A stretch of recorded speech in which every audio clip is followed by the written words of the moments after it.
Hello friends, welcome to my channel. இன்றைக்கி நம்ம சூப்பரான பிரேக்ஃபாஸ்ட் அப்படி இல்லைனா ஸ்நாக்ஸுக்கு செய்கிற மாதிரியான ஒரு ரெசிபி தான் பார்க்க போகிறோம். இது சாப்பிட்றதுக்கு நல்ல பஞ்சு மாதிரி இருக்கும். இது கூட நீங்கள் சிக்கன் கிரேவி கூட வச்சு சாப்பிடலாம். ஆனால் இது கூட தேங்காய் பால் சேர்த்து சாப்பிடும்போது ரொம்பவே அட்டகாசமாக இருக்கும்.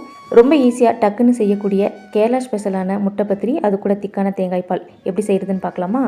வாங்க. பெரிய மிக்ஸி ஜார் எடுத்துகிட்டு அதில் 2 முட்டை சேர்த்துக்குங்க. இது கூட 2 கப் மைதா சேர்த்துக்குங்க. 1 கப் மைதா சேர்க்குறீங்கன்னா 1 முட்டை சேர்த்தா போதும்.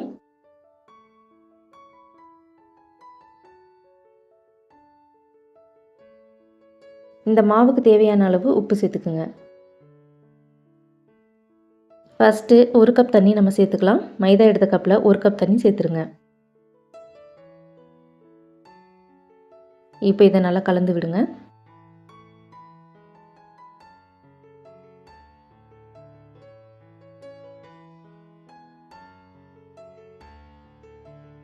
நல்லா கலந்து விட்டதுக்கப்புறமா மறுபடியும் 1/2 கப் தண்ணி சேர்த்துட்டு நல்லா மிக்ஸ் பண்ணி விடுங்க. இந்த மாதிரி மிக்ஸ் பண்ணிவிட்டு நம்ம மாவு அரைக்கும் போது சின்ன சின்ன கட்டிகள் எதுவும் இல்லாமல் நல்ல ஸ்மூத்தான பேட்டர் நமக்கு கிடைக்கும். நல்லா கலந்ததுக்கப்புறமா இதில் கொஞ்சமாக தண்ணி சேர்த்துட்டு தோசை மாவு பதத்தில் அரைச்சிட்டு வந்துடுங்க. இந்த மாதிரி நல்லா நைஸாக அரைச்சிக்கணும். இந்த மாதிரி நைஸாக அரைச்சாதான் நம்ம தோசை ஊற்றும் போது நல்லா சாஃப்டாக பஞ்சு மாதிரி வரும். இந்த மாவை ஒரு பவுலுக்கு மாற்றிடுங்க.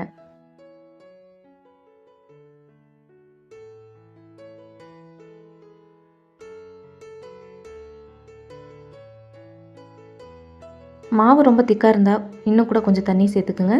ரொம்ப அதிகமான தண்ணியும் சேர்த்துடக்கூடாது. கரெக்டாக தோசை மாவு பதத்தில் தான் இருக்கணும். மாவு எனக்கு திக்காக தான் இருக்குது, அதனால் இதில் நான் கொஞ்சமாக தண்ணி சேர்த்துக்கிறேன். தண்ணி சேர்த்ததுக்கப்புறமா நல்லா கலந்து விடுங்க.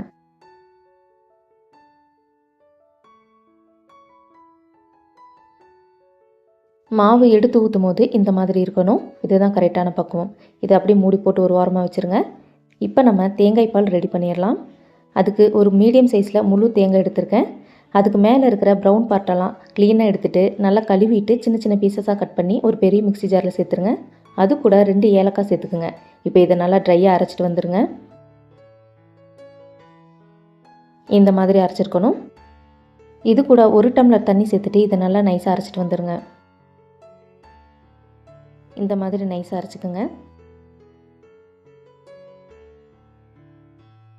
இப்போ இதில் தேவையான அளவு தண்ணி சேர்த்துட்டு திரும்பவும் அரைச்சிக்கோங்க. தண்ணி ரொம்ப அதிகமாக சேர்த்திடக்கூடாது. நமக்கு திக்கான தேங்காய் பால் தான் வேணும். இந்த மாதிரி நல்லா அரைச்சதுக்கப்புறமா ஒரு ஒயிட் கிளாத் வச்சுட்டு இதை வடிகட்டிடுங்க. ஜல்லடை வச்சு இதை வடிகட்டக்கூடாது. அடியில் நிறைய தேங்காயோட திப்பிகளெல்லாம் தங்கிடும். இந்த மாதிரி ஒரு ஜல்லடிக்கு மேலே ஒயிட் கிளாத் போட்டுட்டு தேங்காயை நல்லா வடிகட்டி எடுத்துக்கோங்க.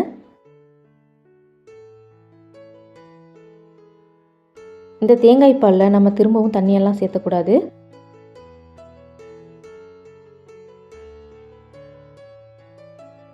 இப்போ இதில் தேவையான அளவு சர்க்கரை சேர்த்துக்குங்க. நீங்கள் சர்க்கரையும் சேர்த்துக்கலாம், அப்படி இல்லைனா நாட்டு சர்க்கரை கூட சேர்த்துக்கலாம். சர்க்கரை கரையிற வரைக்கும் நல்லா கலந்து விடுங்க.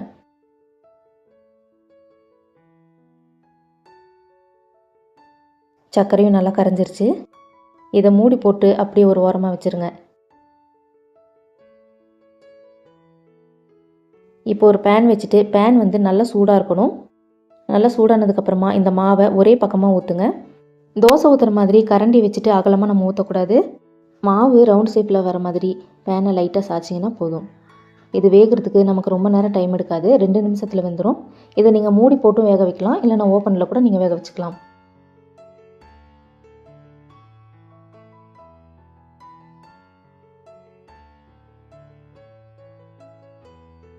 நல்லா வெந்ததுக்கப்புறமா இதை வெளியே எடுத்துருங்க. நம்ம கரெக்டான அளவுகளோட எல்லா பொருளையும் சேர்த்து அரைச்சிருந்தோம்னா இந்த மாதிரி சின்ன சின்ன ஹோல்ஸ் வரும். இதுதான் கரெக்டான பக்குவம். மீதி இருக்கிற மாவில் இதே மாதிரி செஞ்சுக்குங்க.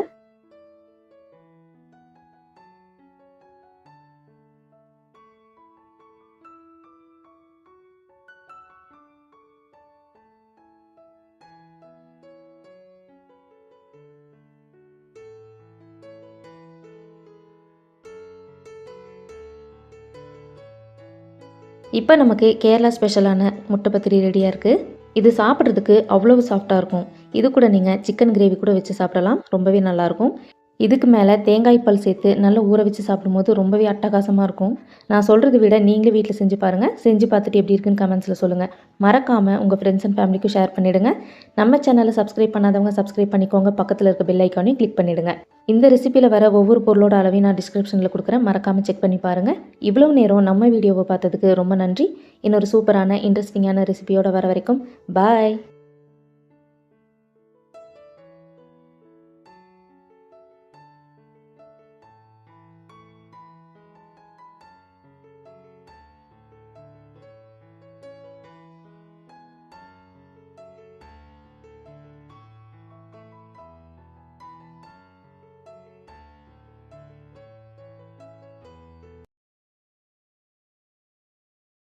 நான் இன்றைக்கி மெஷரிங் கப்பில் தான் எல்லா பொருளையும் அளந்து எடுத்துக்கிறேன்.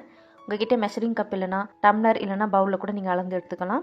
250 ml கப்பில் 1 கப் ஜவரிசி நான் எடுத்திருக்கேன். கடைகளில் மாவு ஜவரிசின்னு கேட்டிங்கன்னா கொடுப்பாங்க. இந்த தோசைக்கு இந்த மாவு ஜவரிசி தான் நம்ம சேர்த்தணும். நைலான் ஜவரிசி சேர்த்தக்கூடாது. இப்போது அதே கப்பில் 1/2 கப் உளுந்து சேர்த்துக்குங்க. இது கூட 1/2 டீஸ்பூன் வெந்தயம் சேர்த்துக்குங்க. இதில் தண்ணி சேர்த்துட்டு 2 தடவை நல்லா கழுவிடுங்க. இந்த மாவு ஜவரிசியை நம்ம ரொம்ப அழுத்தி கழுவக்கூடாது. ரொம்ப அழுத்தினோன்னா இதை உடைய ஆரம்பிச்சிடும். லைட்டாக கழுவுனிங்கன்னா போதும். இல்லைனா தனியாக வெந்தயத்தையும் உளுந்தையும் கழுவிட்டு அதுக்கப்புறமா ஜவரிசியை கழுவி இதோடு சேர்த்துருங்க. நல்லா கழுவுனதுக்கப்புறமா இந்த தண்ணியை நல்லா வடிச்சிருங்க. இதில் இருக்கிற தண்ணியை நல்லா வடித்ததுக்கப்புறமா மறுபடியும் இதில் தண்ணி சேர்த்துக்குங்க. இது நல்லா மூழ்கிற அளவுக்கு தண்ணியை சேர்த்துக்குங்க. இப்போ இதை மூடி போட்டுட்டு 5 மணி நேரம் நல்லா ஊற விடுங்க. ஒரு அகலமான பாத்திரத்தில் ஏற்கனவே நம்ம ஜவ்வரிசி எடுத்தோல அதே கப்பில் 1 கப் பச்சரிசி சேர்த்துக்குங்க. இதில் தண்ணி சேர்த்துட்டு 4-5 தடவை நல்லா கழுவிக்குங்க. நீங்கள் ரேசன் பச்சரிசியும் எடுத்துக்கலாம், இல்லைனா கடைகளில் கிடைக்கிற பச்சரிசி கூட எடுத்துக்கலாம். ரேசன் பச்சரிசியாக இருந்தால் இதில் கொஞ்சமாக கல்லுப்பு சேர்த்துட்டு நல்லா கழுவிக்குங்க. நல்லா கழுவினதுக்கப்புறமா தண்ணியை வடிச்சிருங்க. அரிசியை நல்லா கழுவினதுக்கப்புறமா மறுபடியும் இதில் தண்ணி சேர்த்துக்குங்க. அரிசியை 5 மணி நேரம் ஊற வைங்க. அரிசி 5 மணி நேரம் ஆகிட்டும் ஊறலனா மறுபடியும் 1 மணி நேரம் ஊற விடுங்க. ஜவ்வரிசியும் உளுந்தையுமே அதே மாதிரி 1 மணி நேரம் எக்ஸ்ட்ராவே ஊற விடுங்க. உளுந்தும் ஜவ்வரிசியும் இன்னும் நல்லா சாஃப்டாக ஊறிடும். அரைக்கிறதுக்கும் நமக்கு ரொம்பவே ஈஸியாக இருக்கும். இதை மூடி போட்டு ஒரு ஓரமாக வச்சுருங்க. நல்லா ஊறட்டும். இப்போ 5 மணி நேரம் ஆயிருக்கு. அரிசி ஊறியிருக்கா இல்லையான்னு செக் பண்ணிடலாம். அரிசி நல்லாவே ஊறியிருக்கு. இப்போ நீங்கள் இந்த அரிசியை கிரைண்டர்லேயும் அரைச்சிக்கலாம், இல்லைனா மிக்ஸி ஜார்லேயும் சேர்த்து அரைச்சிக்கலாம். இது அப்படியே இருக்கட்டும். இப்போ நம்ம ஊற வச்சுருந்த ஜவ்வரிசியும் உளுந்தும் கூட நல்லாவே ஊறியிருக்கு. இப்போது அரிசியில் இருக்கிற தண்ணியும் ஜவ்வரிசியில் இருக்கிற தண்ணியும் நல்லா வடிச்சிட்டு ஒரு ஓரமாக வச்சுருங்க. அந்த தண்ணியில் தான் நம்ம மாவு அரைக்க போகிறோம். மாவு அரைச்சி முடிச்சதுக்கப்புறமா மீதி இருக்கிற தண்ணியை நீங்கள் பூச்செடிக்கு கூட ஊற்றிக்கலாம். தண்ணியை நல்லா வடித்ததுக்கப்புறமா உளுந்தும் ஜவ்வரிசியும் ஃபஸ்ட்டு அரைச்சிக்குங்க. ஒரே தடவையாக நம்ம எல்லா மாவையும் அரைச்சிட முடியாது. 2 தடவையும் சேர்த்து அரைச்சிக்குங்க. இப்போ இதில் 1/2 கப் தண்ணி சேர்த்துட்டு நல்லா நைஸாக அரைச்சிட்டு வந்துடுங்க.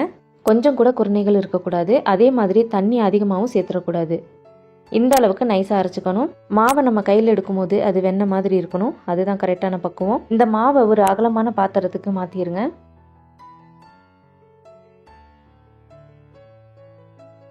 ரெண்டு பேட்சாக நான் உளுந்து ஜவ்வரிசியும் அரைச்சிட்டேன். அதே மிக்ஸி ஜாரில் ஊற வச்சுருந்த அரிசியை சேர்த்துக்குங்க. அரிசியை நம்ம ஒரே டைம்லேயே அரைச்சிக்கலாம். அரிசி கம்மியாக தான் இருக்கும். ரொம்ப அதிகமாக தண்ணி சேர்த்துடாமல் கொஞ்சமாக தண்ணி சேர்த்துக்குங்க. கொஞ்சம் கூட குருணைகள் இல்லாமல் உளுந்து ஜவ்வரிசி எப்படி அரைச்சோமோ அதே மாதிரி அரைச்சிக்குங்க. இப்போ அரைச்சிட்டு வந்த அரிசி மாவையும் உளுந்து ஜவ்வரிசி அரைச்சி வச்சுருக்கோம்ல அது கூடயே சேர்த்துருங்க. இப்போ இந்த மாவுக்கு தேவையான கல்லுப்பு சேர்த்துக்குங்க. தூளுப்பு சேர்த்தக்கூடாது.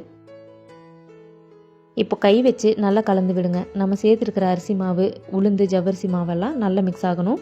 கரண்டி வச்சு மாவை நம்ம கலந்து விடக்கூடாது. கையால் தான் கலந்து விடணும். அப்போ தான் நல்லா மாவு பொங்கி வரும். நல்லா கலந்து விட்டதுக்கப்புறமா ஒரு மூடி போட்டு மூடிடுங்க. இந்த மாவை நம்ம 8 மணி நேரம் புளிக்க வைக்கணும். மாவு பாத்திரத்துக்கு அடியில் ஒரு பிளேட் வச்சுருங்க. மாவு பொங்கி வெளியே வரதுக்கு கூட வாய்ப்பு இருக்குது. 8 மணி நேரம் ஆயிருக்கு. இதை நம்ம ஓப்பன் பண்ணி பார்க்கலாம். இப்போது மாவு நல்லாவே பொங்கி வந்திருக்கு. ஆனால் மாவு எதுவுமே நமக்கு வெளியே வரலை. மாவு இந்த அளவுக்கு தண்ணியாக இருக்கணும். ரொம்ப திக்காக இருந்ததுன்னா கொஞ்சமாக தண்ணி சேர்த்து கலந்துக்குங்க. எனக்கு இது கரெக்டாக இருக்குது. இப்போ இந்த மாவை நல்லா கலந்து விடுங்க. இந்த மாதிரி குட்டி குட்டி பபிள்ஸ் நிறைய வந்திருக்கணும். அப்போ தான் மாவு நல்லா புளிச்சிருக்குன்னு அர்த்தம். இப்போ தோசை செய்கிறதுக்கு மாவு ரெடியாக இருக்குது.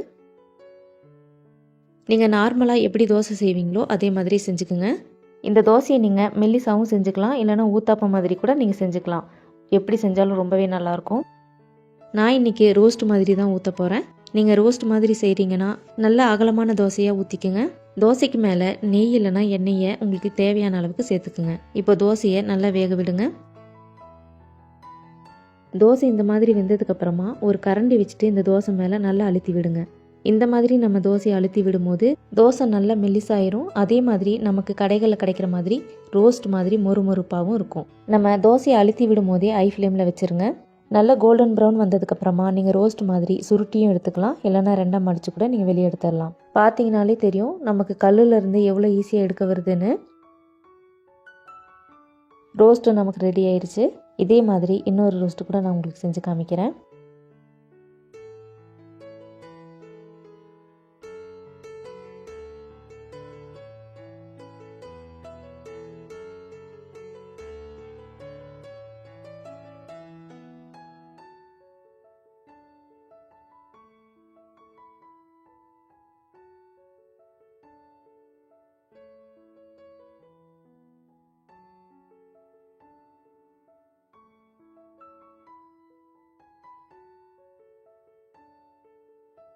நல்ல சூடாக மொறுமொறுன்னு நம்ம ரோஸ்ட்டு செஞ்சுருக்கோம்.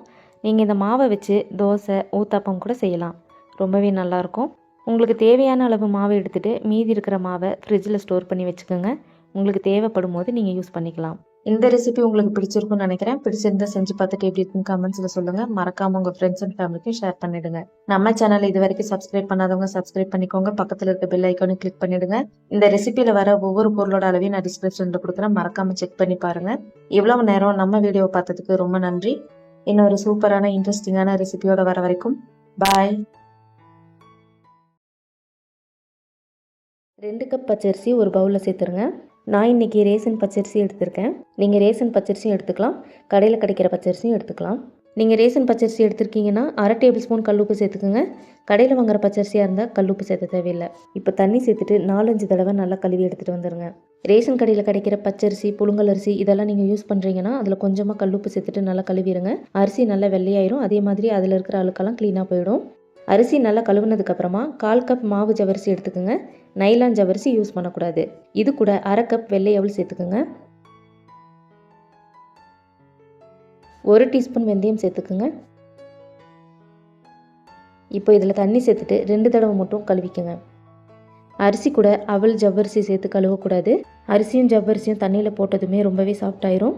நம்ம அழுத்தி கழுவும் போது அது எல்லாமே கரைஞ்சி போயிடும். அதனால தான் நம்ம கடைசியாக சேர்த்து கழுவிக்கிறோம். அதே மாதிரி ரொம்ப அழுத்தியும் கழுவக்கூடாது. 2 தடவை அரிசியை கழுவுனதுக்கப்புறமா அதில் இருக்கிற தண்ணியை முழுமையாக வடிகட்டிடுங்க. இப்போ இதில் 3/4 கப் தயிர் சேர்த்துக்குங்க. நீங்கள் 1 கப் தயிர் வரைக்கும் கூட சேர்த்துக்கலாம். எல்லா பொருளையும் ஒரே கப்லேயே அளந்து எடுத்துக்குங்க. இது கூட 1 கப் தண்ணி சேர்த்துருங்க. இப்போ இதை நல்லா கலந்து விடுங்க.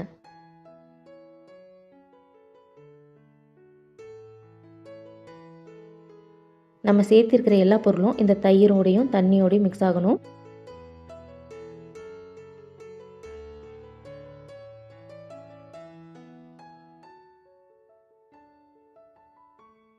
நல்லா கலந்து விட்டதுக்கப்புறமா இந்த மாதிரி நல்லா அழுத்தி விட்டுருங்க. இப்போ மூடி போட்டு 2 மணி நேரம் ஊற வச்சுக்கோங்க. இடையில ஒரு தடவை கிளறி விடுங்க. ரொம்ப ட்ரையாக இருக்கிற மாதிரி இருந்தால் லைட்டாக தண்ணி சேர்த்துட்டு நல்லா மிக்ஸ் பண்ணி மூடி வச்சுருங்க. இப்போ நமக்கு 2 மணி நேரம் ஆயிருக்கு.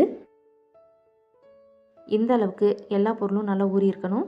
அரிசி சரியாக ஊறலைன்னா நல்லா கிளறி விட்டு 1 மணி நேரம் மறுபடியும் ஊற வச்சுருங்க. இப்போ இதை நம்ம அரைச்சிக்க போகிறோம். அரைக்கிறதுக்கு முன்னாடி இது எல்லாத்தையுமே நல்லா மிக்ஸ் பண்ணி விடுங்க. இப்போ நமக்கு அரிசி அரைக்கிறதுக்கு ரெடியாக இருக்குது. இதை நீங்கள் ஒரே தடவையாக கிரைண்டர்லேயும் போட்டு அரைச்சிக்கலாம். அப்படி இல்லைனா மிக்ஸி ஜாரில் கொஞ்சம் கொஞ்சமாக சேர்த்துட்டு கூட அரைச்சிக்கலாம். நான் இன்றைக்கி மிக்சியில் தான் அரைக்க போகிறேன். பெரிய மிக்ஸி ஜாரை எடுத்துகிட்டு அதில் நம்ம ஊற வச்சுருந்த அரிசியை சேர்த்துக்குங்க. ரொம்ப அதிகமாகவும் சேர்த்துட வேணாம்.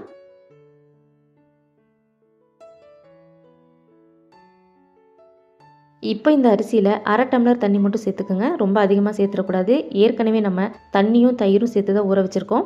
மாவு அரைக்கும் போது ரொம்ப தண்ணியாக போயிடும். இப்போ இதை முடிஞ்ச வரைக்கும் நல்லா நைஸாக அரைச்சிட்டு வந்துடுங்க.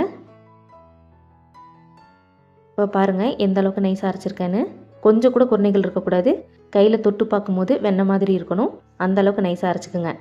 அரைச்ச மாவை ஒரு அகலமான பாத்திரத்தில் சேர்த்துருங்க. மாவு ரொம்ப தண்ணியாக இல்லாமல் இந்த அளவுக்கு திக்காக இருக்கணும்.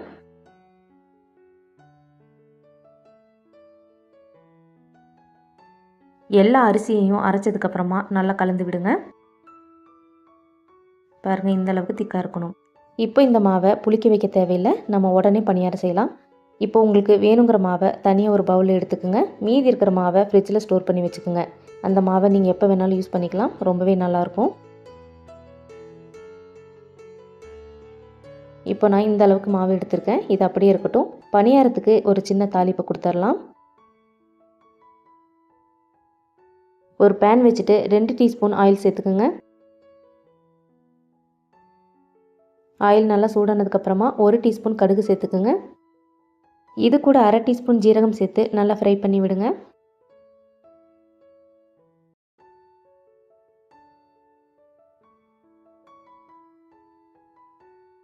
கடுகு ஜீரகம் நல்லா ஃப்ரை ஆனதுக்கப்புறமா சின்ன துண்டு இஞ்சியை பொடியாக கட் பண்ணி சேர்த்துட்டு நல்லா வதக்கி விடுங்க.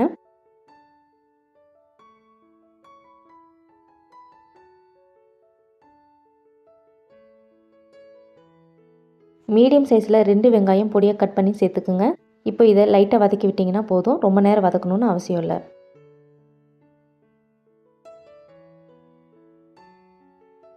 இப்போ இதில் மீடியம் சைஸில் 1 கேரட் துருவி சேர்த்துக்குங்க. அதையும் லைட்டாக வதக்கி விடுங்க. தேவைப்பட்டால் கொஞ்சமாக கொத்தமல்லி கருவேப்பிலையை கட் பண்ணி சேர்த்துக்குங்க. இப்போ கேரட் இந்த அளவுக்கு வதங்கினா போதும். ரொம்ப நேரம் வதக்க வேண்டியதில்லை. அவ்வளவுதான். இப்போ ஸ்டவ் ஆஃப் பண்ணிவிடுங்க. ஏற்கனவே நம்ம கொஞ்சம் மாவை தனியாக எடுத்து வச்சுருந்தோம்ல, அதில் நம்ம வதக்கின கேரட் வெங்காயம் சேர்த்துக்குங்க. மாவுக்கு தேவையான உப்பு சேர்த்துக்குங்க. அதே மாதிரி ஃப்ரிட்ஜில் மாவை ஸ்டோர் பண்ணி வைக்கிறீங்கன்னா அதில் உப்பு சேர்த்தக்கூடாது. நீங்கள் எப்போ யூஸ் பண்ணுறீங்களோ அப்போ உப்பு சேர்த்திங்கன்னா போதும். இப்போ இதை நல்லா கலந்து விடுங்க. மாவு ரொம்ப திக்காக இருந்ததுன்னா 2-3 டேபிள் ஸ்பூன் தண்ணி மட்டும் சேர்த்துட்டு நல்லா கலந்து விடுங்க.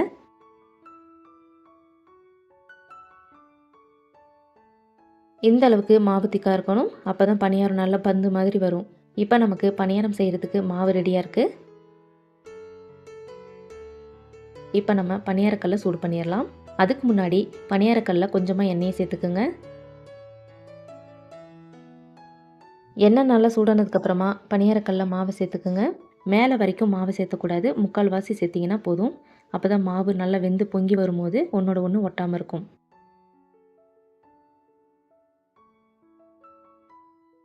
இந்த பணியாரம் 1 நிமிஷம் வேக வச்சிங்கன்னா போதும். நல்லாவே வெந்துடும். ரொம்ப நேரம் டைம் எடுக்காது. அதே மாதிரி மாவு கொஞ்சம் மேலே வேகாமல் இருக்கும் போதே திருப்பி விடுங்க. அப்போ தான் நமக்கு பணியாரம் நல்லா பந்து மாதிரி வரும். ஒரு பக்கம் நல்லா ஃப்ளஃபியாகவும் ஒரு பக்கம் ஃப்ளாட்டாகவும் ஆயிரும்.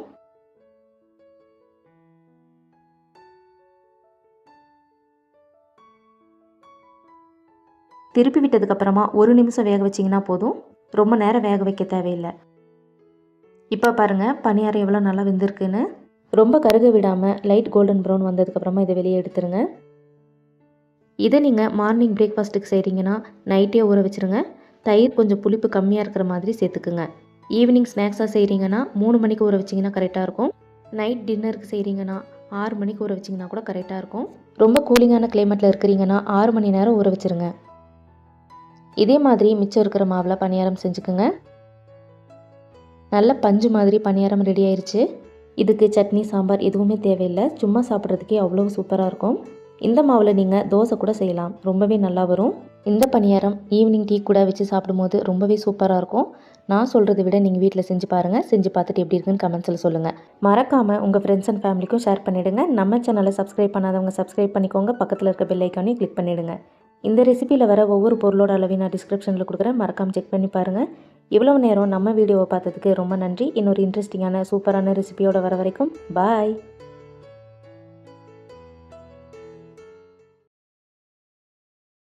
250 ml கப்பில் 1 கப் பச்சரிசி எடுத்துகிட்டு 4-5 தடவை நல்லா கழுவிட்டு கழுவுன அரிசியில் தண்ணி சேர்த்துட்டு 6 மணி நேரம் நல்லா ஊற வச்சுருங்க. உங்கள்கிட்ட மெஷரிங் கப் இல்லைன்னா 1/4 கிலோ பச்சரிசி எடுத்துக்கோங்க. கரெக்டாக இருக்கும். அரிசி நல்லாவே ஊறியிருக்கு. இப்போ இதில் இருக்கிற தண்ணியை முழுமையாக வடிகட்டிட்டு ஒரு மிக்ஸி ஜாரில் சேர்த்துருங்க.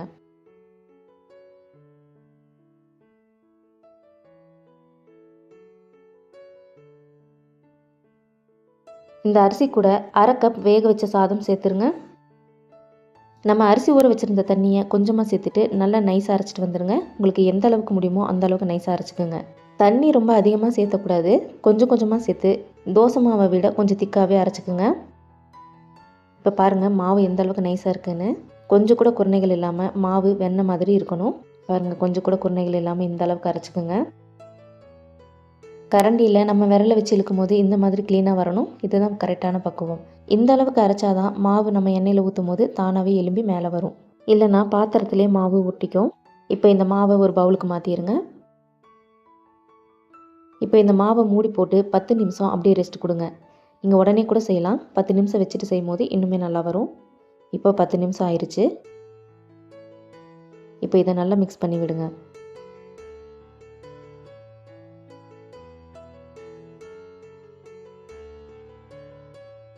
நல்லா கலந்து விட்டதுக்கப்புறமா இந்த மாவுக்கு தேவையான அளவு உப்பு சேர்த்துட்டு நல்லா கலந்து விடுங்க.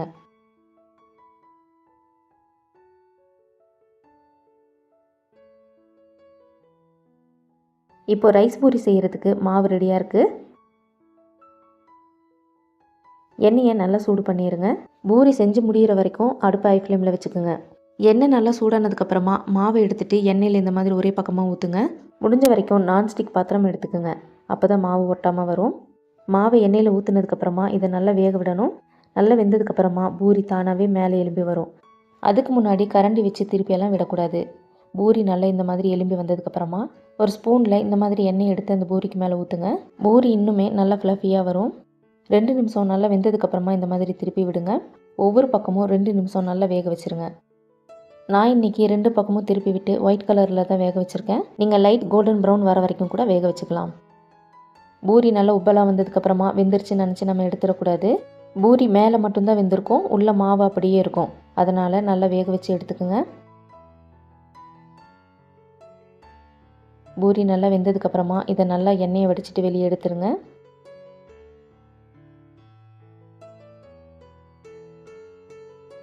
இதே மாதிரி எல்லா மாவுலேயும் நம்ம பூரி செஞ்சுக்கலாம்.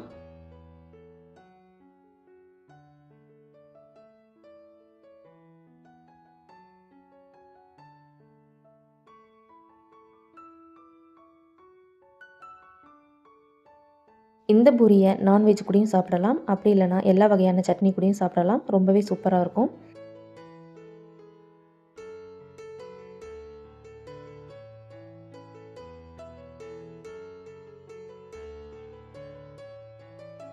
இப்போ நமக்கு நல்ல சூடாக பஞ்சு போல் ரைஸ் பூரி தயாராக இருக்குது. இந்த பூரிக்கு சைடிஷாக நீங்கள் நான்வெஜ் கிரேவியும் எடுத்துக்கலாம். அப்படி இல்லைனா தேங்காய் சட்னி தவிர மற்ற எந்த சட்னியாக இருந்தாலும் நீங்கள் எடுத்துக்கலாம். ரொம்பவே சூப்பராக இருக்கும்.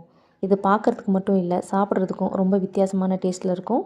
எப்போவும் ஒரே மாதிரி டின்னர் செய்யாமல் இந்த மாதிரி கொஞ்சம் வித்தியாசமாக செஞ்சு பாருங்கள். ரொம்பவே நல்லாயிருக்கும்.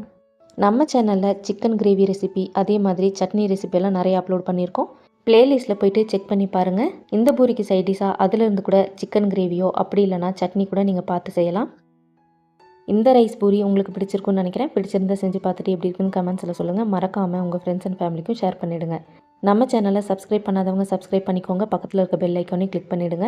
இந்த ரெசிபியில் வர ஒவ்வொரு பொருளோட அளவையும் நான் டிஸ்கிரிப்ஷனில் கொடுக்குறேன். மறக்காமல் செக் பண்ணி பாருங்கள். இவ்வளவு நேரம் நம்ம வீடியோவை பார்த்ததுக்கு ரொம்ப நன்றி. இன்னொரு சூப்பரான இன்ட்ரெஸ்டிங்கான ரெசிபியோட வர வரைக்கும் பாய்.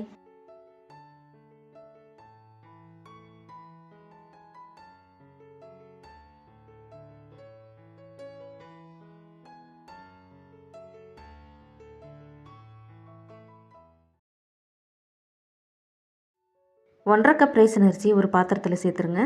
நீங்கள் ரேசன் அரிசிக்கு பதிலாக இட்லி அரிசி கூட சேர்த்துக்கலாம். இந்த அரிசி கூட 3/4 கப் கருப்பு சுண்டல் சேர்த்துக்குங்க.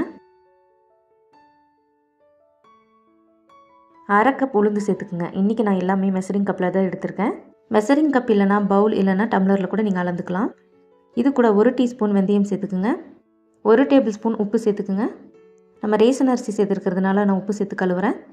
இட்லி அரிசியாக இருந்தால் நீங்கள் உப்பு சேர்த்த தேவையில்லை. இப்போ இதில் தண்ணி சேர்த்துட்டு 4-5 தடவை நல்லா கழுவி எடுத்துக்குங்க. உப்பு சேர்த்து கழுவும் போது இதில் இருக்கிற அழுக்கெல்லாம் நமக்கு க்ளீனாக வந்துடும்.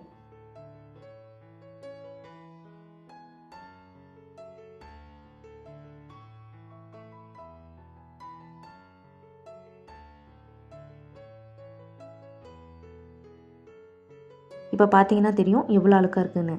இப்போ இந்த அரிசியில் இருக்கிற தண்ணியை வடிச்சிட்டு 4 தடவை நல்லா கழுவிடுங்க. நல்லா கழுவுனதுக்கப்புறமா இதில் தண்ணி சேர்த்துட்டு இது ஒரு ஓரமாக வச்சுருங்க.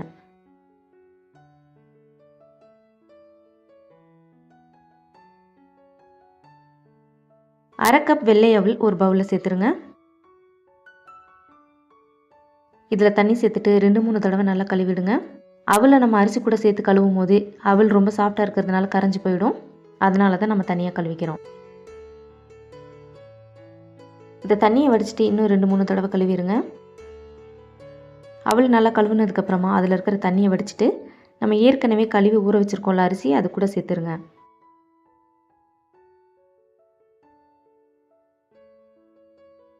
இப்போ இது எல்லாத்தையுமே நல்லா கலந்து விடுங்க.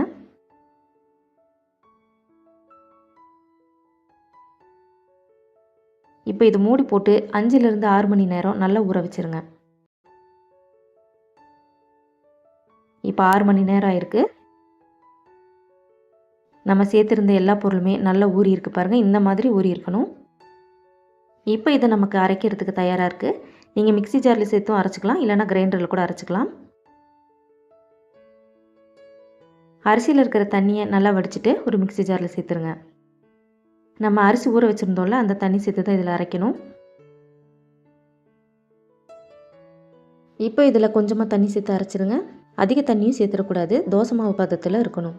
கொஞ்சம் கொரகொரப்பாக அரைச்சிட்டு வந்துடுங்க. அப்போ தான் தோசை நல்லா முருகலாக இருக்கும். இப்போ பாருங்கள், இந்த மாதிரி லைட்டாக கொரகொரப்பாக இருக்கணும். அதுக்காக ரொம்ப அரிசி முழுசாக இருக்கிற மாதிரியும் அரைச்சிடக்கூடாது. மாவில் அளவுக்கு அதிகமாக தண்ணி சேர்த்து அரைச்சிடக்கூடாது. மாவு புளிச்சு பொங்கி வரும்போது ரொம்பவே தண்ணி ஆயிரும். பார்த்து சேர்த்து அரைச்சிக்குங்க. இப்போ இந்த மாவை ஒரு அகலமான பாத்திரத்தில் சேர்த்துருங்க. இதே மாதிரி மீதி இருக்கிற அரிசி எல்லாமே நான் அரைச்சி எடுத்துக்க போகிறேன். நீங்கள் கிரைண்டரில் மாவு அரைக்கிறீங்கன்னா எல்லா அரிசியும் ஒரே டைமில் போட்டு அரைச்சிக்குங்க. எல்லா அரிசியும் அரைச்சி முடிச்சதுக்கப்புறமா இதில் 1 டேபிள் ஸ்பூன் கல்லுப்பு சேர்த்துருங்க. இப்போ இதை கை வச்சுட்டு நல்லா கலந்து விடுங்க. கரண்டி வச்சு நம்ம கலந்து விடக்கூடாது. கை வச்சு கலக்கும் போது நமக்கு நல்ல மாவு பொங்கி வரும். அதே மாதிரி கல்லுப்பு தான் சேர்த்தணும், தூளுப்பு சேர்த்தக்கூடாது. மாவு இந்த பதத்தில் இருக்கணும். இப்போ இதை நல்லா கலந்து விட்டதுக்கப்புறமா மூடி போட்டு 8 மணி நேரம் நல்லா புளிக்க வைங்க. மாவு நல்லா புளிச்சதுக்கப்புறமா பார்க்கலாம். இப்போ 8 மணி நேரம் ஆயிருக்கு. மாவு இந்த அளவுக்கு பொங்கி வந்திருக்கு பாருங்கள். இப்போ இதை நல்லா கலந்து விடுங்க.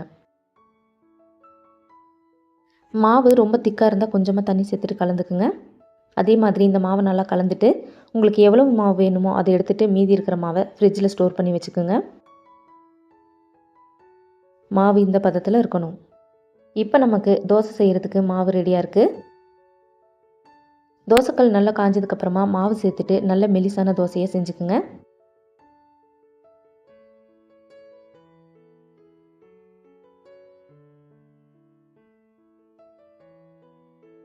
தோசைக்கு மேலே நீங்கள் விருப்பப்பட்டீங்கன்னா இட்லி பொடி கொஞ்சமாக சேர்த்துக்குங்க.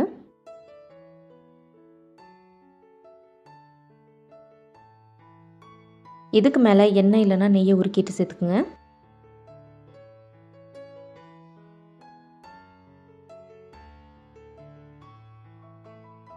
எண்ணெய் சேர்த்ததுக்கப்புறமா 1 நிமிஷம் வேக விட்டுட்டு இந்த மாதிரி மேலே நல்லா அழுத்தி விடுங்க. இந்த மாதிரி அழுத்தி விடும்போது தோசை நல்லா முருகலாக வரும். இப்போ பாருங்கள், தோசை நல்லா வெந்து முருகலாக வந்திருக்கு. இப்போ இதை நம்ம வெளியே எடுத்துடலாம். இந்த தோசை வேகிறதுக்கு நமக்கு ரொம்ப டைம் எடுக்காது. 2 நிமிஷத்தில் நல்லா வெந்துடும். அதே மாதிரி நல்லா கிறிஸ்பியாகவும் இருக்கும்.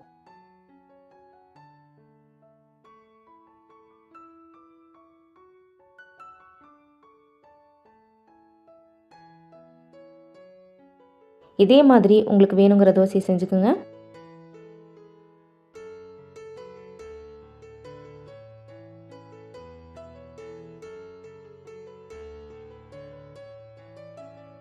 இந்த தோசையை நீங்கள் ஆனியன் தோசை மாதிரி கூட செஞ்சுக்கலாம். ரொம்பவே நல்லாயிருக்கும். இந்த மாவை வச்சு நீங்கள் எல்லா வகையான தோசையும் செஞ்சுக்கலாம். ரொம்பவே சூப்பராக இருக்கும். நம்ம எப்பயும் செய்கிற தோசையை விட இந்த மாதிரி கருப்பு சுண்டல் சேர்த்து செய்யும்போது நமக்கு நல்ல ப்ரோட்டீனும் கிடைக்கும், ஹெல்த்தியும் கூட.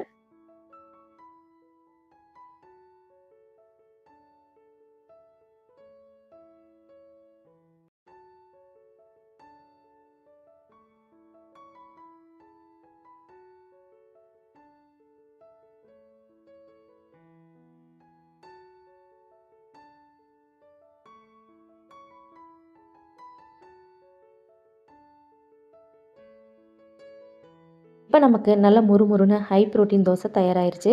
இதை நீங்கள் சாம்பார் எல்லா வகையான சட்னி கூடயும் சாப்பிடலாம். ரொம்பவே சூப்பராக இருக்கும். எப்பவும் ஒரே மாதிரி சாப்பிடாம வாரத்தில் 2 தடவையாவது இந்த மாதிரி பிரேக்ஃபாஸ்ட் எடுத்துக்கோங்க. ரொம்பவே நல்லது. இந்த தோசையை நீங்கள் டின்னர் கூட செஞ்சுக்கலாம். அதே மாதிரி ஸ்கூல் விட்டு குழந்தைங்க வரும்போது ஈவினிங் கூட இந்த தோசையை செஞ்சு கொடுக்கலாம்.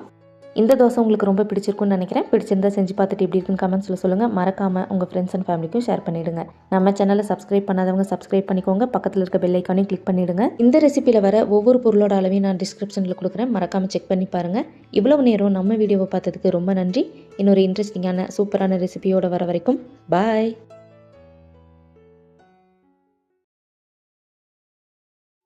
ஒரு பேன் வச்சுட்டு 2 டேபிள் ஸ்பூன் ஆயில் சேர்த்துருங்க.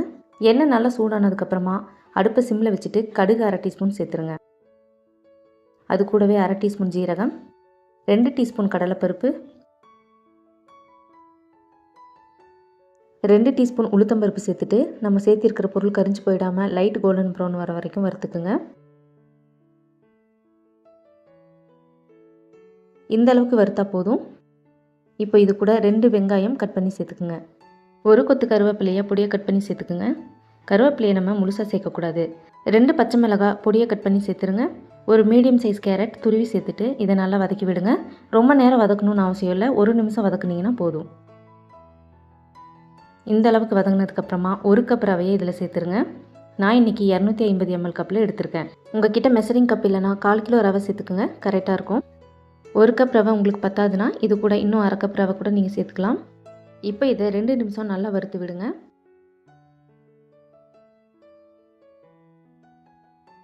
2 நிமிஷம் நல்லா வறுத்ததுக்கப்புறமா இதை ஒரு அகலமான பவுலுக்கு மாற்றிடுங்க.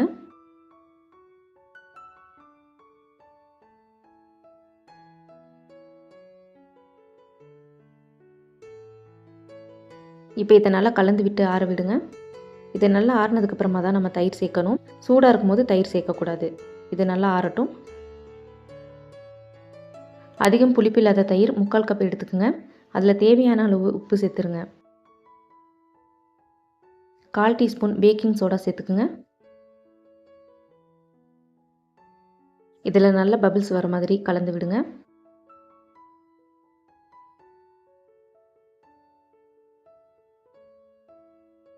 இப்போ பார்த்தீங்கன்னா தெரியும் எவ்வளோ பபிள்ஸ் வந்திருக்குன்னு. இந்த மாதிரி பபிள்ஸ் வந்ததுக்கப்புறமா நம்ம வறுத்து வச்சுருக்கிற ரவையில் இந்த தயிரை சேர்த்துருங்க.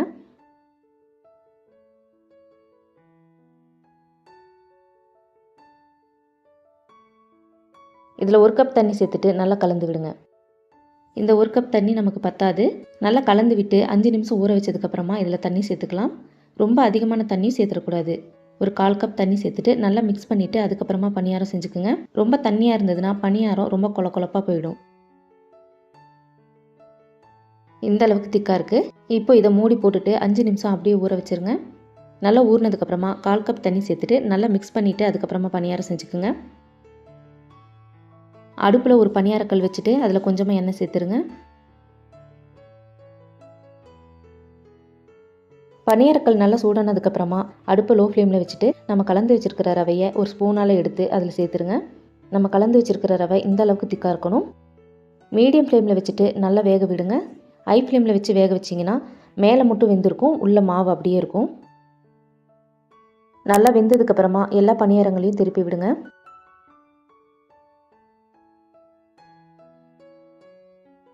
எல்லா பணியாரங்களையும் திருப்பி விட்டதுக்கப்புறமா மீடியம் ஃப்ளேம்லேயே வச்சு நல்லா வேக விடுங்க. தேவைப்பட்டால் லைட்டாக எண்ணெய் கூட நீங்கள் சேர்த்துக்கலாம். இதை நல்லா வேகட்டும். எல்லா பணியாரங்களும் நல்லா வெந்து கோல்டன் ப்ரௌன் ஆனதுக்கப்புறமா இதை வெளியே எடுத்துருங்க. இந்த மாதிரி இருக்கணும்.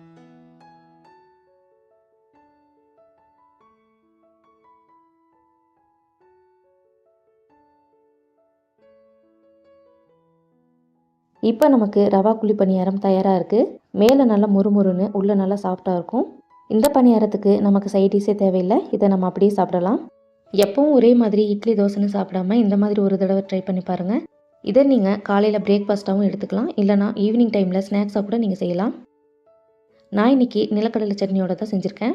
இந்த சட்னி ரெசிபி நாளைக்கு நம்ம சேனலில் வந்துடும். மறக்காமல் போய் பாருங்கள். இந்த ரெசிபி உங்களுக்கு பிடிச்சிருக்குன்னு நினைக்கிறேன். பிடிச்சிருந்தா செஞ்சு பார்த்துட்டு எப்படி இருக்குன்னு கமெண்ட்ஸில் சொல்லுங்கள்.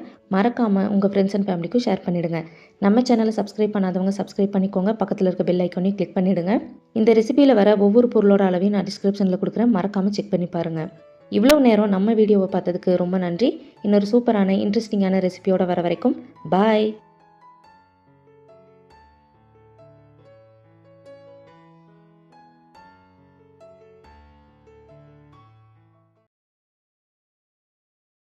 ஒரு பவுலில் 3/4 கப் அரிசி மாவு சேர்த்துக்குங்க. உங்ககிட்ட புட்டு மாவு இருந்ததுன்னா அதை கூட நீங்கள் சேர்த்துக்கலாம். அரிசி மாவில் கொஞ்சம் கொஞ்சமாக தண்ணி சேர்த்துட்டு புட்டு மாவு பதத்துக்கு பிசைஞ்சுக்குங்க. மாவு ரொம்ப ட்ரையாக இருக்கக்கூடாது, கொஞ்சம் ஈரப்பதமாக இருக்கணும். அப்போ தான் நமக்கு புட்டு நல்லா சாஃப்டாக வரும், சாப்பிட்றதுக்குமே ரொம்ப நல்லாயிருக்கும். இந்த வீடியோவை பிகினர்ஸ் பார்த்துட்ருக்கீங்கன்னா நிறைய தண்ணி சேர்த்தா நமக்கு புட்டு ரொம்ப சாஃப்டாக வரும்னு நினச்சி அதிக தண்ணியும் சேர்த்துடக்கூடாது. கையில் நம்ம அழுத்தி பிடிக்கும் போது ஒரு ஷேப் கொடுக்கணும், அந்த அளவுக்கு பிசைஞ்சிங்கன்னா போதும். அதிக தண்ணி சேர்த்துட்டிங்கன்னா நம்ம புட்டு வேக வைக்கும் போது அது கொழுக்கட்டை மாதிரி ஆயிரும், சாப்பிட்றதுக்கு நல்லா இருக்காது.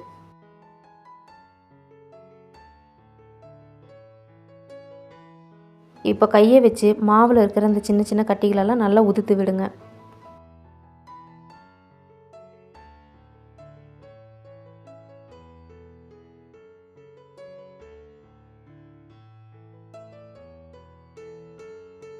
மாவு நல்லா உதுத்து விட்டதுக்கப்புறமா இந்த மாதிரி லைட்டாக அழுத்தி விடுங்க, அப்போ தான் மாவு காயாமல் இருக்கும். இப்போ நம்ம மசாலா ரெடி பண்ணுற வரைக்கும் இது ஒரு மூடி போட்டு மூடி வச்சுருங்க.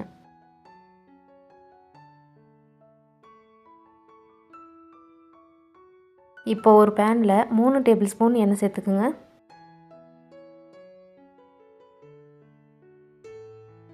எண்ணெய் நல்லா சூடானதும் ஒரு வெங்காயம் மெல்லிசாக கட் பண்ணி சேர்த்துக்குங்க.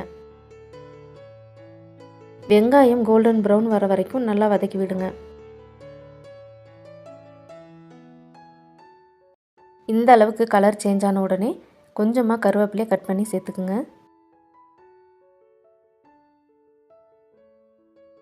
இப்போது லைட்டாக வதக்கி விடுங்க. இப்போ அடுப்பை சிம்மில் வச்சுருங்க. இதில் 1/2 டேபிள் ஸ்பூன் சில்லி ஃப்ளேக்ஸ் சேர்த்துக்குங்க. மிளகாய் தூளால் சேர்த்தக்கூடாது. இதில் 1/2 கப் துருவின தேங்காய் சேர்த்துக்குங்க. இப்போ இது எல்லாமே நல்லா மிக்ஸ் ஆகிற மாதிரி கலந்து விடுங்க. ரொம்ப நேரம் வதக்கணும்னு அவசியம் இல்லை. இப்போ அடுப்பை ஆஃப் பண்ணிவிட்டு ரூம் டெம்பரேச்சர்லேயே நல்லா ஆற வச்சுடுங்க. இந்த மசாலாவை புட்டு மாவு கூட நம்ம சேர்த்த போகிறோம். மசாலா ரொம்ப சூடாக இருந்ததுன்னா ஒரு பேஸ்ட் மாதிரி ஆயிரும், புட்டு உதிரியாக வராது. இப்போ இந்த புட்டு மாவை நல்லா உடச்சி விடுங்க. நம்ம அந்த மசாலா செய்கிற வரைக்கும் இந்த மாவு நல்லாவே ஊறிருக்கு, அதனால் இன்னுமே நல்லா சாஃப்டாக இருக்கும்.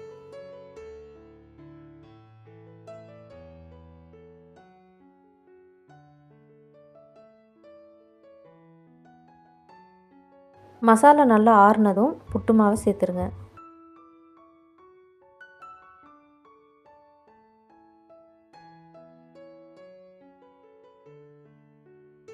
இப்போது இதுக்கு தேவையான அளவு உப்பு சேர்த்துக்குங்க. கொஞ்சமாக கேரட்டையும் துருவி சேர்த்துக்குங்க. இப்போ நம்ம சேர்த்துருக்கிற எல்லா பொருளும் நல்லா மிக்ஸ் ஆகிற மாதிரி கலந்து விடுங்க.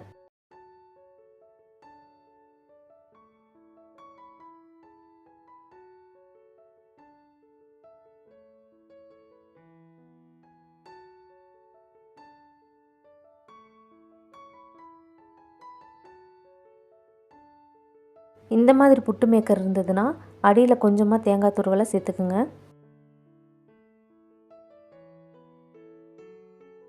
தேங்காய் சேர்த்ததுக்கப்புறமா நம்ம மிக்ஸ் பண்ணி வச்சுருக்கிற புட்டு மாவை இதில் சேர்த்துருங்க. புட்டு மாவு சேர்த்ததுக்கப்புறமா கொஞ்சமாக நடுவில் தேங்காய் வச்சுட்டு அதுக்கு மேலே கூட நம்ம புட்டு மாவை சேர்த்துக்கலாம். தேங்காய் வச்சதுக்கப்புறமா மறுபடியும் புட்டு மாவு சேர்த்துக்குங்க.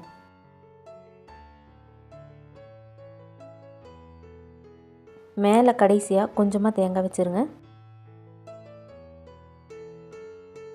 மூடி போட்டுட்டு வேக வச்சுருங்க. ஒரு குக்கரில் தண்ணியை நல்லா சூடு பண்ணிவிட்டு குக்கரோட மூடியில் கேஸ்கெட் போட்டு மூடிடுங்க. இப்போது புட்டு மேக்கரை குக்கருக்கு மேலே இந்த மாதிரி வச்சுருங்க. 4லிருந்து 5 நிமிஷம் வரைக்கும் நல்லா வேக வச்சுருங்க. இது நல்லா வெந்ததுக்கப்புறமா பார்க்கலாம். 4 நிமிஷம் நல்லா வேக வச்சதுக்கப்புறமா இதை வெளியே எடுத்துருங்க.